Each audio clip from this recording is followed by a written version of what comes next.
Good evening, ladies and gentlemen. If I could ask you to start to take your seats, we're going to get started in just a few minutes. And also, as you start to take your seats, if you could please turn off your cell phones, turn off all other digital devices, as we will be doing a live webcast during the program. Thank you very much. We'll be getting started in a few minutes.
Good evening. How are you? I'm Bonnie Bissonnette. I am the Director of Education Abroad and International Safety at the University of Maryland in Baltimore, and I also serve as the Vice President for Public Policy and Practice on NAFSA's Board of Directors. I'm delighted to be here with you all, and welcome to one of NAFSA's signature events. For International Education Week, we are delighted to celebrate the 2018 Senator Paul Simon Campus Internationalization Presidential Panel and Awards Ceremony. So thank you to everyone in the audience here and for those that are watching from the live webcast. So we're here today to recognize the efforts of 8 higher education institutions and honor their achievements in campus internationalization. For the Simon Comprehensive Award, the winners this year are Babson College, St. Lawrence University, Stony Brook University, Texas Tech University, and the University of Florida. And the Simon Spotlight Award winners this year are Baldwin Wallace University for its BW in Zambia program, Harper College for its Global Region of Focus initiative, and the University of Georgia for its UGA Minas Gerais initiative and joint research partnership. Congratulations to the winning institutions, all of whom are represented here today. And of course, we'll get to the panel in just a few minutes, so special thanks and welcome to 4 of the presidents of the award-winning institutions who are with us today. We have Dr. Carey Healy, the president of Babson College, Dr. Ken Ender, president of Harper College, Dr. Samuel Stanley Jr., Dr., president of Stony Brook University, Dr. Lawrence Skuvenik, the president of Texas Tech University. So, ladies and gentlemen, as international educators, it is both our privilege and our duty to make sure we create a welcoming and engaging environment for our students. As you all know, we are in a global competition for talent. And in order to make sure our institutions remain a top choice for higher education for students from around the world, we as educators and administrators must continue building bridges worldwide and showing prospective international students that they are welcome on our campuses and in our communities.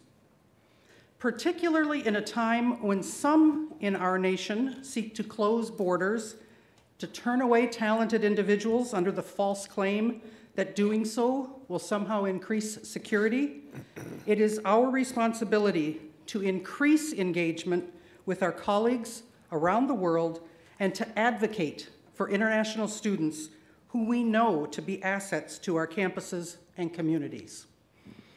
Each of our efforts to diversify and internationalize our campus paved the way for the larger goal of creating a more welcoming, globally engaged United States and strengthening ties across the international community. The institutions we are recognizing today are leading the way in achieving this goal. Whether through their work to fully integrate international education throughout their campuses, or their innovative initiatives and programs that contribute to global learning, these institutions showcase how international education is an asset to every community. So on behalf of NAFSA and the international education community, thank you for recognizing the importance of campus internationalization to our campuses, to our communities, our country, and our world. Now, it is my distinct pleasure to introduce Cory Simon, the granddaughter of the late distinguished Senator Paul Simon, to say a few words. As we all know, Senator Simon was a stalwart advocate for international education and a globally engaged United States. One of the last great issues he championed was developing a more globally informed student body through study abroad. His granddaughter, Cory, has carried on his legacy through her own studies and work abroad, and we are honored to be joined by Cory, her mother, Julie, and other members of the Simon family today. Cory?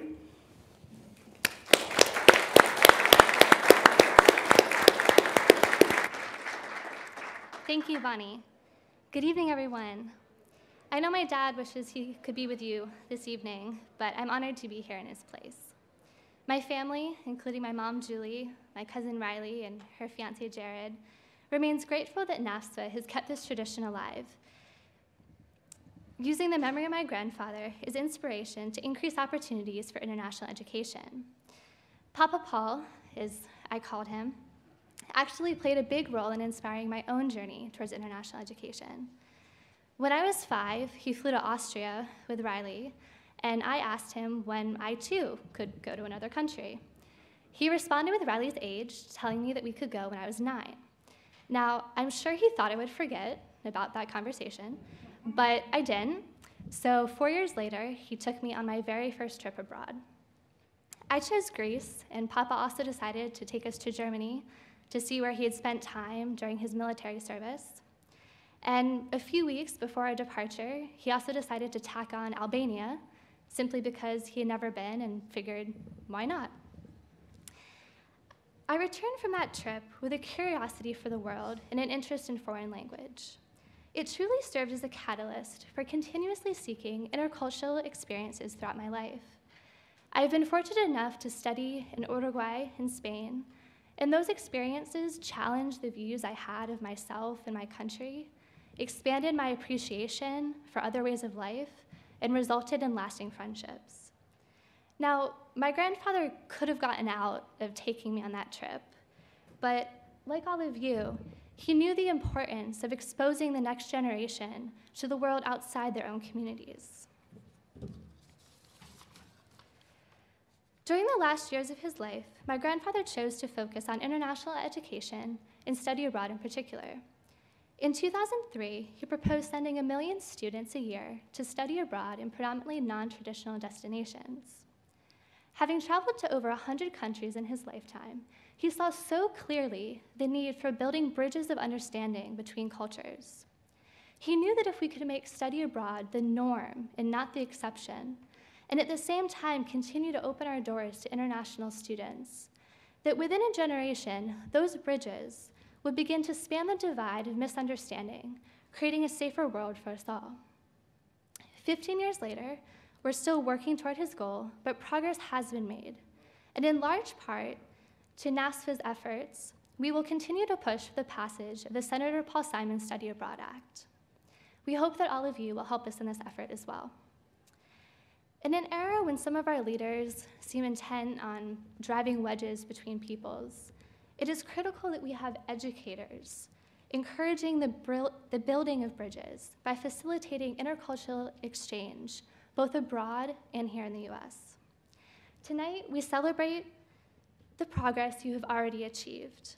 I applaud all of you for the incredible work you're doing, and I look forward to helping to present your awards a little bit later. Thank you.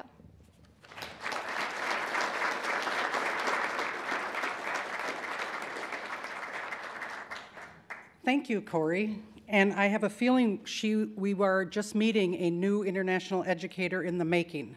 That was terrific. Thank you so much. But now we'd like to get the presidential panel started, and to do that, I will now turn things over to Dr. Esther Brimmer, the Executive Director and CEO of NAFSA, Association of International Educators, and Dr. Brimmer will be the moderator for this evening's panel. Dr. Brimmer. Thank you, Bonnie, and thank you, Cory, for your remarks as well. I am so pleased to be here today to recognize the outstanding leadership on internationalization demonstrated by these 4 colleges and universities and celebrate the value and legacy of the late Senator Paul Simon. Comprehensive internationalization is reflected in the core ethos, values, and cultures of these institutions, preparing their students to be truly global citizens and our future world leaders. It is imperative for our higher education leaders today to champion international education and global learning efforts.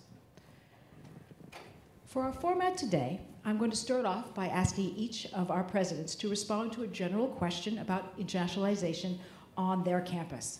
And then we'll have a chance to dig a little deeper, and we'll have a sense of conversation after that. Please note there will also be time for questions and answers from the audience here.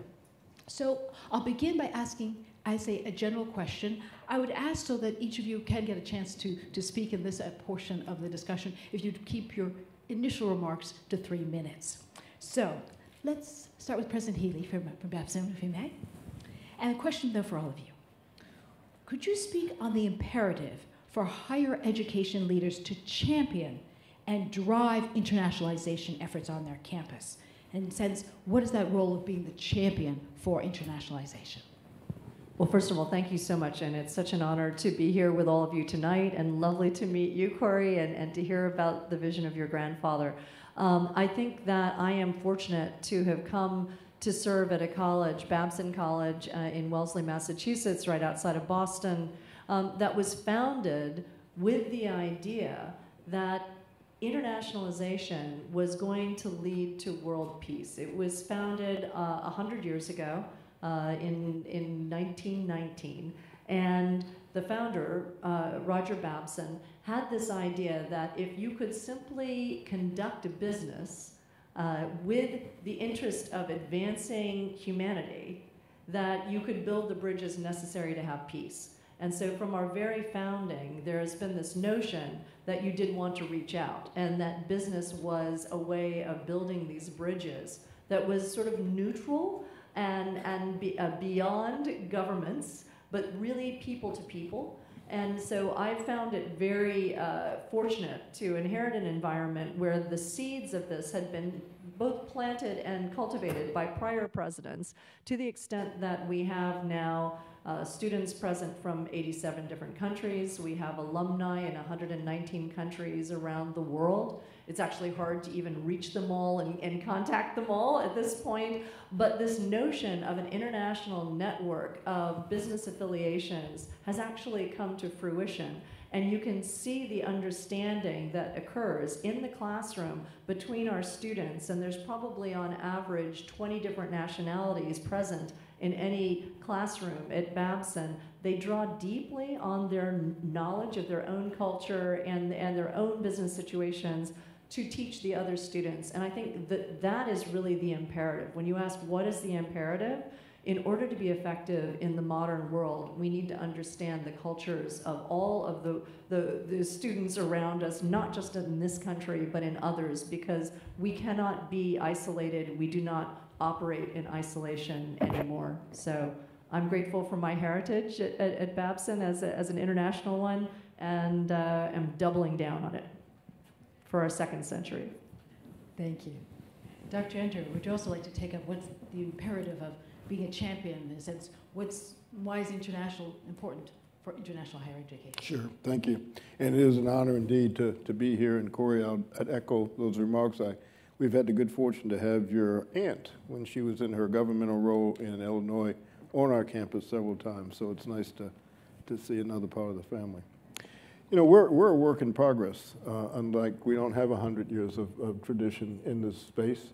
We're a community college, 50 years old, have a very strong ethos in the liberal arts, as our founder's namesake, William Rainey Harper, who founded the University of Chicago. And so there is a bloodline there that does encourage us to go beyond the traditional boundaries of a community college.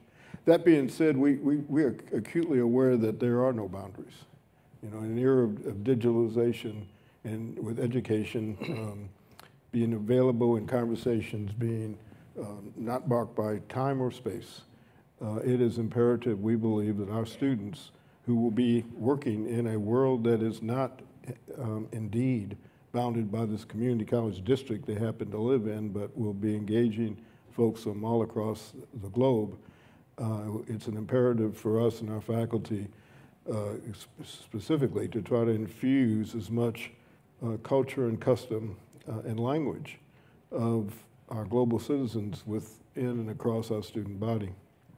That being said, we have for the last 25 years been a fairly important portal for many international students who come to the States to work in baccalaureate institutions but lack the English language. So we have served historically as a portal for English as a second language, have had numbers of those students on our campus, In fact, many, we are blessed, have stayed and taken associate degrees, and it's uniformly every year we'll have 20 to 25 nationalities, countries represented in our graduating class. So we have built on that tradition, and some of the work that we've done that was highlighted with the Spotlight Award, we're starting to double down on that, and we'll talk about that in a little bit. Thank you. President Stanley, what do you see as the imperative of internationalization? So first of all, I want to join my colleagues again in expressing my honor at receiving the Paul Simon Award at the university, Stony Brook University, receiving the Paul Simon Award for internationalization. And I was at Washington University in St. Louis during the time when Senator Simon was occupied the office. And he was an inspirational leader. And as I think about some of the issues we have now today, we could use more people of his integrity and skill and knowledge and wisdom, essentially, at this time. So we miss him. The country misses him. I think the imperative for us is about, as my colleagues have talked about what the world looks like in the future and what our students are going to need to compete and be successful in that future. And I think from whatever perspective you look at the world, whether you look at it as a realm of competition, or you look at a world of cooperation, the ability to recruit talent from around the world is critical to the United States. And that has been one of the things that has led to our competitive advantage in innovation. Innovation drives a lot of the economy today. And again, attracting talent from around the world to U.S. higher education has really made a difference. For our students, I think their ability to occupy this internationalized global environment depends very much on their understanding of culture. My father was a cultural anthropologist. At age 4, we went to Indonesia, so I had early study abroad from age 4 to 6 there to do that. But it had a lasting impact on me, and I think my sensitivity to issues around culture, my understanding that people are different, but different doesn't mean necessarily bad. And I think that's a fundamental thing that we do, and I think college is about educating students, expanding their horizons, and our ability both to dislocate our students, to put them in a new environment, as well as to bring students from around the world to our campuses, I think is something that makes us great. I think the challenge we all face is how to do that most effectively and how to not let the current political climate that we're in right now interfere with what has been externally important for the country. Thank you. President Skubinik. And let me begin by also expressing my gratitude to NAFSA. Events like this, I think, reaffirm priorities that are important to the university, so I appreciate that. And when you talk about the imperative for internationalization, Cory said all the important things. It provides students an opportunity to see a world outside their own way of thinking and so on and so forth. But I think this is a more recent phenomena for students. Now, faculty have been engaged in international endeavors for a long time. They're as likely to work with somebody around the world as they are with someone down the hall. But increasingly, students want that same experience, and they need that experience. They're going to work in companies or environments that are international. They're going to be engaged with colleagues who will have different cultural backgrounds. And so, as my colleagues have said, we need to provide them global competence. In some sense, it involves a certain number of hard skills, but also a certain way of thinking. My colleague from Babson mentioned they're coming upon their centennial. Texas Tech admitted its first class in 1925. Now, Lubbock is the kind of place you have to really want to go there to get there. You just don't pass through it. But in 1925, at the first student convocation, the president said, "This country lends itself to big thoughts and broad thoughts. Let our thinking be in worldwide terms." And that was pretty insightful in 1925, but I think it speaks to the genetic makeup of universities. This is part of what we need to do. We need to do this for our students. We need to do it for the faculty. And always keep in mind that knowledge is not a zero-sum game, that when we share research, when we share these experiences, it's not diminishing us, that those international connections provide more opportunities for our students, more opportunities for the creation of research and knowledge that addresses problems that are essentially global in so many ways. I'd like to go into a little more detail and ask each of you, is there one lesson that you learned from your internationalization efforts that you'd like to share with colleagues around the country? I can start. That's fine. I think one of the things that we try to do a little bit differently at Babson is because we know we have such great diversity. So the challenge for us is, how do you make sure that that diversity and that knowledge is actually shared among all of the students? And one of the very small things that we do at the college is that we don't have an orientation for international students. We don't segregate them out. We actually want all of our students to begin understanding that they're global citizens and that everyone is the same right from the beginning. And we emphasize those differences along other differences, and they're all side by side. And we make sure that people understand how much we value our identity as a global college right from the beginning by keeping everyone together and making it a big family. So maybe that's a small thing. Yeah, I would say what we've learned is the leverage of individual faculty members' visits and engagement with colleagues across the globe, and what that does to them and with them when they come back to us. I mean, we have gone from an institution that occasionally sent a group of honor students with a faculty member to some region of the world to now sending on a routine basis 10 to 15 in a delegation with a plan for then coming back and sharing, diffusing that information across both the faculty and their classes and the students that they touch.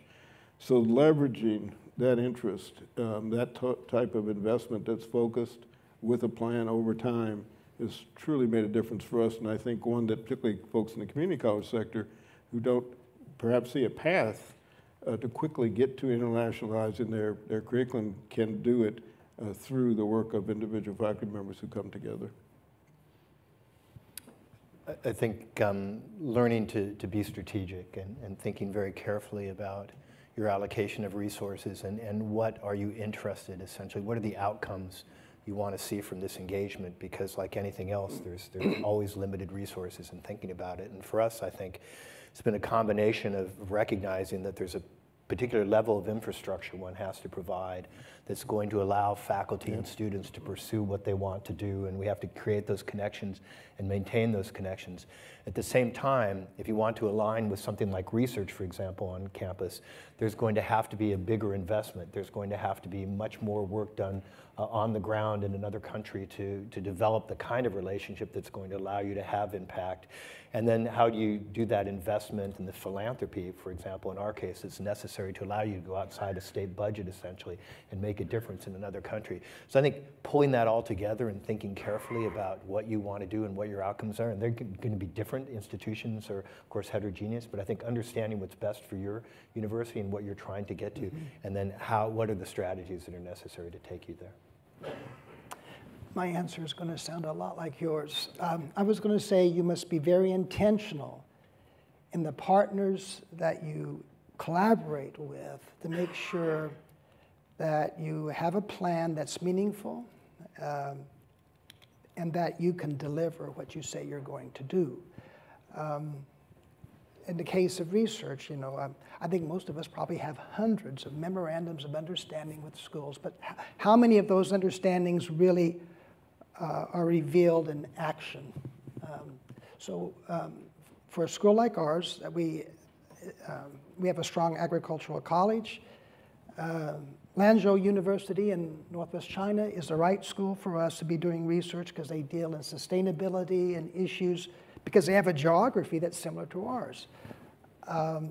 You can't be all things to all people. Just recently, we accepted a large gift from Tees Australia. It's a meat industry. We have a strong meat science program. We've sent our students there. They've seen that our students can address their problems. They've sent their faculty to us. When we started Texas Tech University in Costa Rica, we had to have the right partners that shared a similar passion and vision for what we could do. So I would say the one takeaway is be intentional, be very methodical in laying out plans, and make sure that what you promise you deliver. Let me just add on to that. You know, I just recently returned from a trip to Europe, Germany, with our governor and a trade mission, and met with a number of German executives and visited a number of manufacturing facilities. And the purpose was the visit, of course, was to have them think about Illinois as a place where they may invest and build their products. And it was without exception the executives that we worked with that saw that our commitment as a college to want to understand Germany, the German people, the way in which they understood their own processes, particularly, of course, with an emphasis on apprenticeships. That has opened up a door for us at the college where we've now entertained 3 different delegations of executives, and I firmly expect that they're going to be located in our region, and I know that our faculty and our students will visit those plants to get some on-the-ground training. So it's not, I mean, our sector, it's not so much research, it's technical know-how and getting things built. And if we were not able to have those types of exchanges, interactions, particularly our faculty to begin with, and then our students, and we would not be able to compete globally for those businesses. Let's develop that point further as you described that there are real benefits for your state of the international education programs and internationalization. Maybe all of you could comment a bit about the contribution of international students, scholars, and these types of research to your communities and your campus, as well as your campuses. I think one of the things that I'm most proud of is that when I first came to the college, I was concerned because I saw that our international students were monolithic in terms of their economic backgrounds. And I think for many colleges in the United States, international students have been looked at as a source of income and full tuition in many cases. And so when I thought about the kind of contribution that experience of having international students around you was giving our domestic students, I thought it was not complete. And so I founded something at my inauguration called the Global Scholars Program. And it was very small. It was a commitment to make 10 scholarships available in each class for students from anywhere in the world who were incredible entrepreneurs. They could be social entrepreneurs, they could be entrepreneurs who want to start businesses, they could be simply people who wanted to be social change makers. But I wanted the best and the brightest change makers of any kind from around the world to come to Babson for free. And initially I thought, 10 students, what difference, could this really make to a class of 500? And then they came, and we now have students from 47 different countries on campus, and we have more than just the 10, but just a little bit more than the 10. And we spend probably $2 to $3 million a year maintaining this program and nurturing them. We haven't lost any. And I can tell you that they are the most inspirational, the most important leaders that we have on campus. They attend everything, they meet everyone, they throw themselves into every class, they come out at the top of the class. And so just having those international students on campus who are fully scholarship students has changed our culture and inspired our other international students who are full pay students to say, I want more students like that from my country to be able to come, and I want the future leaders from my country to join me here. I shouldn't be the only one having this opportunity. And so it's really changed our whole culture and the whole outlook of the class, just having those few truly inspirational international students on campus. Thank you. Please. Okay. The question was, what do they bring to the campus? And the contribution to your community as well as that's a very important part. Well, international students bring great talent. They're essential to the research enterprise and the graduate programs especially. but also, especially in a smaller community, Lubbock's only 300,000 people, isolated, their impact is very significant in the community in terms of the cultural enhancement they provide. And Texas Tech only has 3 priorities. The first one is educate and empower a diverse student body. Now, we're a Hispanic serving institution, but diversity is not limited to Hispanic or African American students. International students are an important part of that diversity.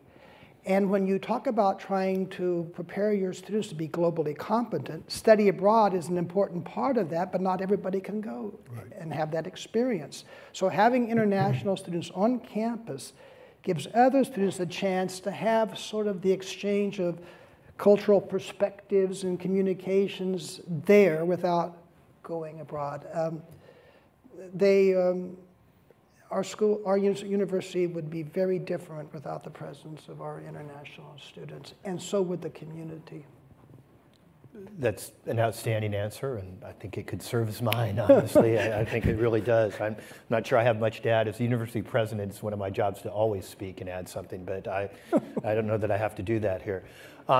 I think it really does add tremendously to the diversity. When I came to Stony Brook, we were about 87% New York State students and about 13% from out of state or international. We've increased those numbers significantly. We're about 18 or 19% international students now at the university. And I think it's been welcomed by the student body. I think it's recognized, again, that you don't have to travel to meet someone from another culture. I do something where I have dinner with students. I go to the dorm and have dinner with students, and we sat down at a table the other day, and I was at the table and there were 6 or 7 people, and it turned out 2 of them were international students. One was from Myanmar. And I think, again, the other students at the table were so impressed, and having the chance to talk to them and understand something about a country they knew very little about was a wonderful experience. And I'm hoping that's happening on the campus all the time. That's happening in our dining halls. That's happening in our dormitories. People are having the chance to meet people who come from very different backgrounds sometimes, but are all there for the same thing, to pursue education, higher education, so you can identify the commonalities, at the same time celebrate the differences, and I think our international students help us do that very well. You know, one of the early experiences I had at Harper College, and I'm 10 years into this presidency, and probably the first summer we were there, my wife and I, we learned about this really large ESL program, and that we bring in 50 to 100 international students for a very deep immersion in the summertime in the English language, and they stay with us for a year or so. Some go on to pursue associate degrees. At any rate, I said, well, I'd like to meet these people. Let's have them over for a picnic. So I thought we'd get about 10. We got all 100 of them, and with 40 different languages, and and I was so struck in that backyard about the power this group would have on our campus that I frankly would never have ever realized had I not had a personal experience with them. And it was those languages, it was the fact that they've come from thousands of miles to a little institution. How did you find us? You know, what's your experience? It just gave me such a deep appreciation for the worldwide community that we're part of. And to think how that could then, on our campus, the hallway conversations, the dining hall conversations, the classroom, it was as a college president, I've been in the business for a long time, in community, it was quite an epiphany at the power that experience had on me, so I knew it would have that power on our campus. If I could jump in a little bit on the notion of how do they find you, Yeah. I have to tell you that there is an enormous pent-up demand everywhere, despite all the press that you're seeing about decline in interest. It's still extraordinary. The first year we made those 10 scholarships available, we weren't even able to advertise them very well, and we didn't even know how to reach the students we wanted to reach. We had 900 applications for 10 spots. That's fantastic. Without even trying. They found us on the internet. They find you on the internet. Yep. Right? So I think that we shouldn't be discouraged when we see these statistics about declining international interest. If we make programs that make people feel wanted and needed and appreciated and integrated into our communities, people will have the confidence to apply. They want to come. Actually, that's a good segue to go into greater depth about what's happening on each of your campuses. And actually, President Healy, if we can follow up on that point, about the role of entrepreneurship, that Babson has been known for entrepreneurship, and that's probably one of the aspects that draws students to you. Could you talk a little bit about that tradition at Babson? Sure. We actually have an interesting founding. Again, going back to Roger Babson, he was not only an entrepreneur, but he also was from a family business. His father was a merchant in a small town at that point of Gloucester, and he thought that it was important that at that time, it was all men, so that he would train the sons of family businesses. And now, when we look around the world, 80% of the businesses internationally are family businesses. And you think about all the complexity of different cultures and how they approach translating that responsibility from generation to generation. That's something that Babson has specialized in. So over half of our students actually come from family businesses. And what we say is that every generation of a family business needs to have an entrepreneur to keep that business alive and to make sure that every generation is as vibrant as the first. So we integrate both our passion for entrepreneurship and our passion for family business in what we do on campus. I understand that you've worked particularly in how you, your commitment to internationalizing the curriculum in particular. So how did you actually integrate some of these ideas into the curriculum? I'm sorry, how did you integrate some of these ideas into the curriculum? Well, you know, it's fascinating. When I was mentioning family business, one thing that we do is we look deeply into how culture impacts how you structure and prolong family businesses. And so you look, for example, at China right now, they're going to have an entire generation of brand new family businesses with perhaps one or at most two people to inherit.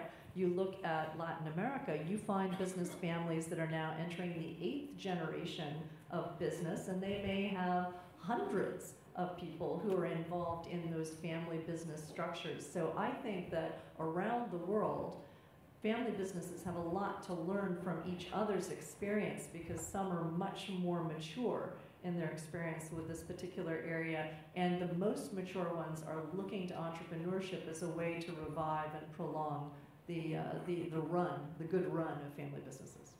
Right. Turning to another comprehensive winner, President Stanley, maybe we take a moment and look particularly at how Stony Brook, you have an extensive, robust education abroad program. Your portfolio includes sites in Kenya, Madagascar, Tanzania, and you also have your first branch campus in South Korea. Can you talk a little bit about those programs in particular? Sure. So I think some of it, as I talked about before, has been research driven. So in the case of Kenya, we have two of the leading anthropologists in the world whose interest is in human and pre-human origins. And it turns out that on the shores of Lake Turkana are some of the most impressive sites for field work in the world. And so Richard and Meave Leakey, descendants of Louis and Mary Leakey, because my father was an anthropologist, this is a little second nature to me, but have been really making some incredible discoveries. And so that served as a nexus, really, and again, through philanthropy, we were able to build essentially 2 stations in Kenya. Because the Leakeys are Kenyan, we have the connections with the Kenyan government that allows us essentially to really develop a robust program there. And it's become really a great site for students. And it began for students, of course, graduate students who are interested in archaeology and anthropology. But it's expanded, so we now have engineering students going over there. It's a really harsh climate, so it's an area where one can study solar energy, where one can study how one works in a desert environment, water security, and so on. So for our engineers, they're actually doing practicums there as part of a program we've developed. And we also attract students from other universities as well and colleges to come and participate in the field school. Madagascar was a faculty member who was really interested in biodiversity, who went to Madagascar in pursuit of lemurs, these incredible, the earliest non-human primates. And while there, she discovered the opportunity to actually preserve areas of rainforest and biodiversity. And through really single-handedly through her efforts, Patricia Wright was able to take about 240,000 square miles of rainforest and preserve it with the support of the Malagasy government. And so through philanthropy, again, we built a $3 million research station on that site. And you discovered that $3 million in Madagascar will actually buy a very nice research building. And at Stony Brook, it might rehab a classroom. At Madagascar, it builds something extraordinary. And that, again, has become a site for students interested in undergraduate research as well as graduate research, with multiple opportunities, not just, again, in biodiversity, but also in areas related to health and so on. And I'll skip Tanzania and go to SUNY Korea. That was an opportunity that presented itself when the Korean government decided to create a global campus in Songdo, a brand new city they were building devoted to education. So Stony Brook became the first U.S. university invited to join the global campus. We focused on engineering, so it really is primarily teaching courses in engineering there. And we've attracted now students from Korea, but from other countries as well, to study there. And then they spend a year on the Stony Brook campus studying as well. It's been a great program. Again, it's added to the diversity. We have some students who've gone over there to do doctoral work as well. We've collaborated with the Fashion Institute of Technology now, also part of the SUNY system, to get engaged as well. But it's, I think, a unique opportunity. 3 other universities now are doing it, but it's a Stony Brook degree, but granted in Korea to those students. If I may turn to Texas Tech, and how have you found, particularly, how does internationalization advance the university's goals, and particularly in intercultural understanding? You touched a little bit on this, but if we go in greater depth, particularly on your work in intercultural understanding. Well, I think we've kind of addressed that in sort of broad ways, but maybe I could cite this as a more specific example. When we went through our reaffirmation with our accrediting body, SAC-COC, they require what's called a quality enhancement plan. And our alma mater has the phrase, bear our banners far and wide. So as our QEP, as it's called, we developed this program called Bear Our Banners Far and Wide, Communicating in a Global Society. And as a result of that, and we made a significant financial commitment into this effort, we created a communication training center, a global communication center that helps faculty and students in a variety of ways that relate to communicating, whether that's orally and through writing, through social media, and the incorporation of cultural understanding into certain core courses, like our multicultural requirement. So they have to incorporate some international component or some aspect of that into these core courses, multicultural, intensive writing. You know, it's one way that you see internationalization, global awareness, incorporated into really the sort of core educational experience of all students.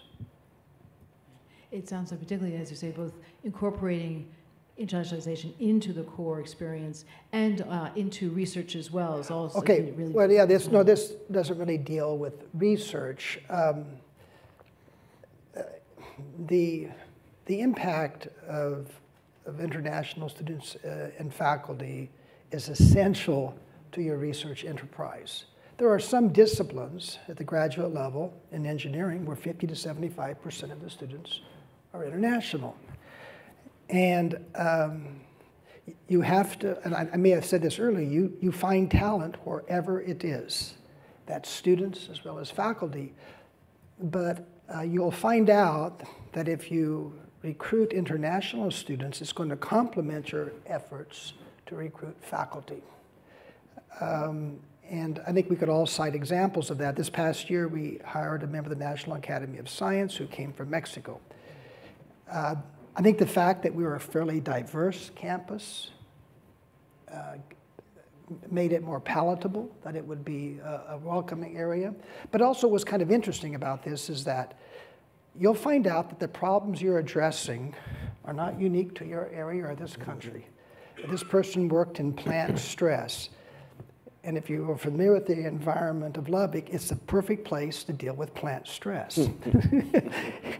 And it deals with issues of water, heat. And so research increasingly addresses problems that are global challenges. And you address those challenges by recruiting international faculty and international students. Dr. Ender, Harper College was recognized with the Spotlight Award this year for its Global Region of Focus initiative. Could you tell us a bit more about that particular initiative? Yeah, I'd be happy to. Thank you. An initiative that was developed principally by our faculty. We had an English faculty member that was very interested in international work. He had a lot of great ideas, but there wasn't much on a piece of paper that we could kind of think about. So we challenged him. We said, well, Professor, that all sounds interesting. Why don't you work with a group of folks and come back with a plan and we can consider it? And I have to say that our provost was so inviting of that work. She was looking, frankly, for a spear carrier, and she found one in him. And he was smart, worked with some folks, brought in a few consultants, and came back with a very solid business plan about how we could develop a global region of focus in sort of a 3-year bounded experience for our institution. And what he laid out was an opportunity first to spend a bit of time recruiting faculty members who'd like to study. In the first case, it was Uganda, East Africa. And that faculty group would commit, if they wanted to join this effort, to going through a graduate level course that we would develop. And through that course, they would develop, in turn, projects that they would go and study in the country that we had chosen, and they would choose to then come back with a plan to infuse what they've learned into the specific curriculum of their course. So there was 6 months of pre-work. There was the actual visit to the country that would last about 2 weeks. Then they would come back, begin to do the infusion work, and in the second year, we would bring in, we've been fortunate now to bring Fulbright scholars. We brought our first one from Uganda, spent a year on our campus, worked with our faculty. This was all in the plan. This is how they laid it out. And then the third year, naturally, we send students. And so that's a booking experience. In those courses that have now been infused, that doesn't stop, that continues. The next 3-year cycle, this particular 3-year cycle, the study was going to be on Latin America, and Costa Rica is the focus. We actually doubled the amount of faculty who were interested in going. We now have a Fulbright scholar from Costa Rica that's working with us. And I'm sure shortly after we come back and celebrate this, we'll be talking about another region that they've probably already figured out, but just haven't told me yet. So. Could I pick up on the point around education and faculty as an opportunity to be more international as well? Our mission at Babson is to educate entrepreneurial leaders who create great social and economic value everywhere. And when I saw that everywhere, I thought, oh no, this is going to be hard. And we're a very small college. We have fewer than 3,000 students on campus. So how do we have impact everywhere? And one of the ways that we've approached it is not to just educate our own students, but to educate educators worldwide about our methodology of training entrepreneurs. And so we now have trained thousands, literally thousands of professors from other institutions around the world who would like to learn how to teach entrepreneurship as we teach it. And that's been a great way for us to amplify our impact without feeling like we needed to build more campuses or hire more faculty or be larger. Our impact could be larger through training the trainers, training the faculty. And in doing so, our own faculty has made wonderful connections and been able to do research with people from around the world who they have those very wonderful connections that come from studying together and sharing what they know. Thank you. Well, I could spend all evening enjoying your conversation and learning from all of you, but I'd like to open the floor to questions now. So to turn to the audience, I would like to invite questions. Please raise your hand. Please wait to be recognized. And please wait for a microphone so that everybody can hear you in the room, but also everybody who's listening to the live stream can hear you as well. So who would like to ask the first question? Any particular questions? Otherwise, I will ask another question. While you're gathering, yes, the gentleman in the aisle there.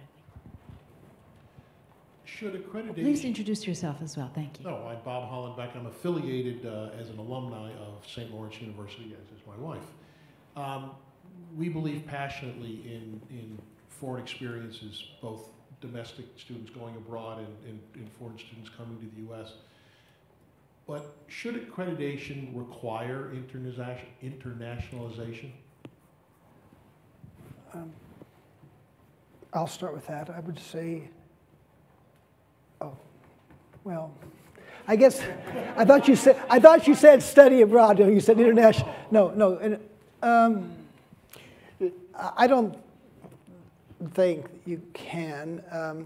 Also, the way that you provide internationalization, global competency, could be so different. I think it's what any progressive university would do, but having dealt with accreditation, I don't think we need to make it more complicated. Well, yeah, that's... I agree, but you know, I think the proxy for that in the accreditation, we all have a cultural competency outcome, I am sure, in our general education outcomes that is assessed periodic on a regular basis through our outcomes assessment work and delivered to our accrediting bodies when they come in for their 5- and 10-year visits. I think in our case, this particular program is one way students can represent their competency in this particular outcome that we're seeking. And I feel confident that my colleagues have similar types of outcome expectations on your campuses, and you folks have already spoken to that. I would say that as a business school, I think international and global competence is absolutely essential to being effective as a business school. So I'm very open to being evaluated on that, and we actually seek more evaluation on that. We have EQUIS accreditation in addition to AACSB, because we want people to know that we care about our international competencies and that we actively develop them. So there are ways of showing it, even if it isn't core to your particular accreditation that you have, you can seek those international accreditations. I think market will drive that to some degree. I mean, we're in a very competitive field. I think there's competition, obviously, in so many different realms of what we do. And so, I share the idea that probably having a component of accreditation is less necessary. I think accreditors are certainly involved in evaluating the programs we have internationally. When we had our most recent accreditation, they went to SUNY Korea, obviously, to evaluate what we were doing. I think they're involved in the critical things of making sure the programs are delivering what they're supposed to do. But in terms of making it a requirement, I'd probably still like to see universities have the flexibility. But I think for all the reasons we've talked about, for market purposes, you're going to see people engaged. Another question? Yes. Kelsey's bringing me a microphone. Thank you. My name is Uttam Gauli. I'm a recent graduate of University of Florida towards today's award winner.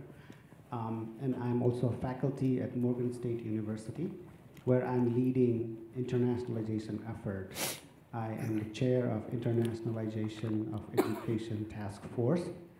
And I'm trying to see what we have in this minority serving institution that we can leverage towards campus internationalization. And we find that we have 40% of our faculty that is international, and we are located in a very strategic area, not too far away from Washington, D.C. And I would like to hear from this distinguished panel on how we can utilize our location and the 40% of international faculty towards campus internationalization. Thank you.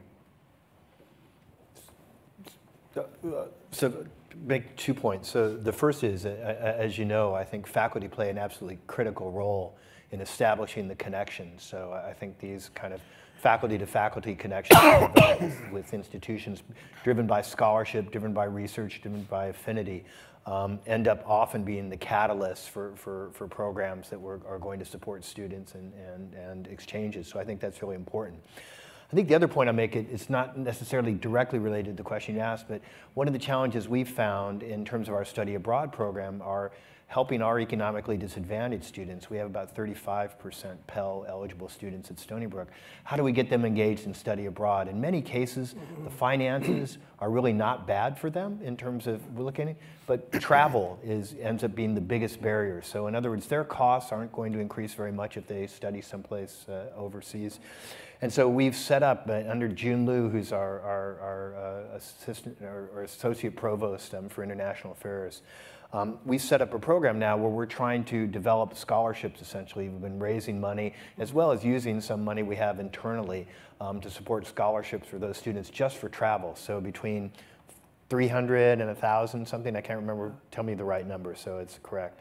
Yes, so 1 to 3,000. 1 to 3,000. So between, so I wasn't quite there, but 1 to 3,000. Ballpark. Yes, but close. But $1,000 to $3,000 available just to cover that travel component, and we're seeing a great increase. And the other thing we've done is we have a group of students called that are part of our Equality Opportunity Program, EOP. These are students, again, that are in the lowest brackets of income. Underrepresented minorities are highly represented within that group. We've had direct outreach to that group. We've waived application fees that we might have for some of the things that we do to make sure they're engaged as well. And these are things we found effective in trying to push things forward. Go ahead. I'd chime in real quickly with one point, just emphasizing the idea that in our first year, we have mandatory courses, educational short courses for all of our incoming students on what kind of benefits are available, what kind of scholarships are available, how to apply, all the how-do to demystify and to take away that notion that maybe study abroad isn't for me because I can't afford it, or I just don't, I've never been abroad before, so how do I do that? So I think having those kinds of programs is very important. Yeah. And along those lines, you'll find out if you have a large population of first-gen students, they don't think about these things. They don't come from a background. So we have a first-gen and mentoring program that starts to educate the students about these opportunities. And there is special scholarship support and such to help them with the study abroad issue. But one thing that I think, in some cases, you have to reach those students before they show up on the campus. We were here a couple years ago and got a Spotlight Award for the Global Education Outreach Program. It's through the Office of International Affairs. And they had this Global Education Outreach Program addresses K through 12 students. Many of these students have never left the state of Texas. It's a big state, but it's not that big. And they don't think about these things. And even now in that program, so they bring about 20,000 students a year to the campus. That's a big number. And they introduce them to these multicultural experiences and things that start them thinking about globalization. And even now, they're starting to provide scholarships for travel abroad for K through 12 students. It's not exactly what we've been talking about, but it's a different segment of our population that needs to be addressed with more thought and support. Another question. The lady here. The lady here and the gentleman. The lady here. Hello, my name is Miriam Feldblum. I'm the Executive Director of the President's Alliance on Higher Education and Immigration. And it was wonderful listening to all of you talk about all the efforts that you're doing for the internationalization of your campuses, recruitment of students. And I want to ask you, what are some specific challenges or priorities that you're now seeing on your campus related to immigration and the internationalization efforts? Without a doubt, DACA is the biggest challenge that we face daily on our campus, and how to support students who are with us and are living day to day around the question about how long are we going to be here, and am I safe to be identified on this campus.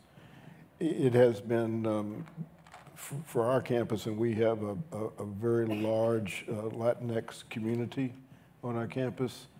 We have a very significant scholarship program for secondary students who want to come, and part of their challenge is we have historically asked for our students on these scholarships to fill out a Pell application.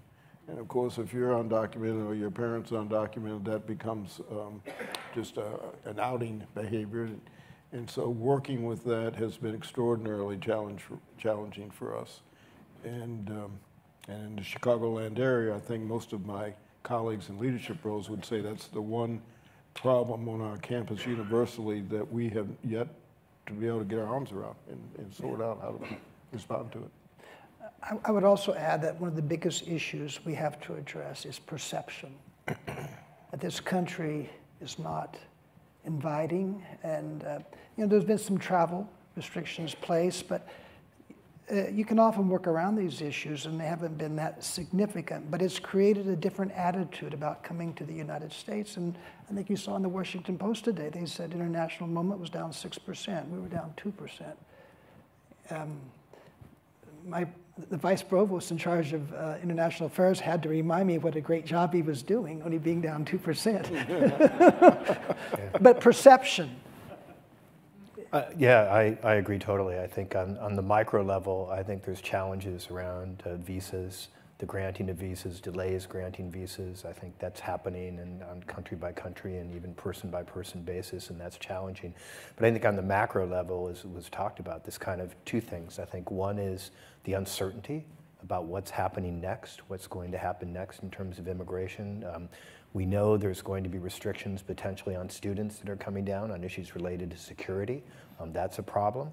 So that's one. And then the second, I think, broader thing is, as was talked about, are we a welcoming environment? It's something we talk a lot about, Stony Brook, that we want to try and tell the world that this is a place where people are welcome, where international students are welcome, diverse people of diverse backgrounds are welcome. It is an inclusive environment, but getting that message out is difficult, I think, worldwide. I would second all of those comments very strongly. And add to it that I think that international students may be becoming discouraged because employers, on the other hand, on the other side of their education, are less likely to take the chance that if they hire a really outstanding worker, that they might be able to retain that worker and find a path to a green card or some sort of visa. And so I think that this is a real problem, because I think people are discouraged before they even start. Mm-hmm. And so our OPT time has become very difficult. A lot of employers aren't willing to even speak to international students on campus. And so I think that when you talk about perception, that helps to reinforce the perception of not being welcome, and honestly, a lack of opportunity. I mean, these really are challenging times, and we at NAFSA have really been struck by the outstanding efforts by leaders on campuses. That what you have been doing on your campuses and campuses around the country, precisely to give the message that the United States remains open and welcoming, is extremely important. And so that's why it's really good to hear how you're doing that, how excellence in internationalization sends the message that we care about those connections, that people in the United States want to be involved with students and scholars from around the world. That's so important, and so important now especially. Well, we are, I see, wrapping up on time. I want to thank our presents. Please join me in thanking the outstanding presents who joined us this afternoon and their institutions for their work on internationalization. Thank you.